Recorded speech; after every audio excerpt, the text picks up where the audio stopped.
నమస్కారం ఘంటారావానికి స్వాగతం ముందుగా ప్రధాన అంశాలు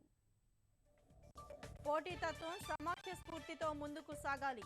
ఛత్తీస్గఢ్ వ్యవస్థాపక దినోత్సవంలో రాష్ట్రాలకు ప్రధాని పిలుపు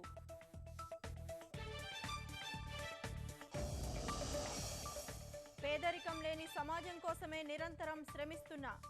మహిళల్లో చైతన్యంతోనే అభివృద్ధి సాధ్యమన్న సీఎం అమరావతిలో విట్ విశ్వవిద్యాలయానికి 3న శంకుస్థాపన తొలి దశలో 300 కోట్ల పెట్టుబడితో నిర్మాణాలు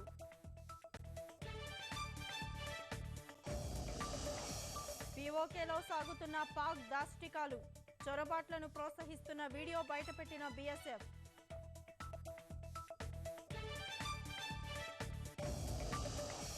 విదేశీ ఉద్యోగాల పేరుతో నిరుద్యోగులకు టోపీ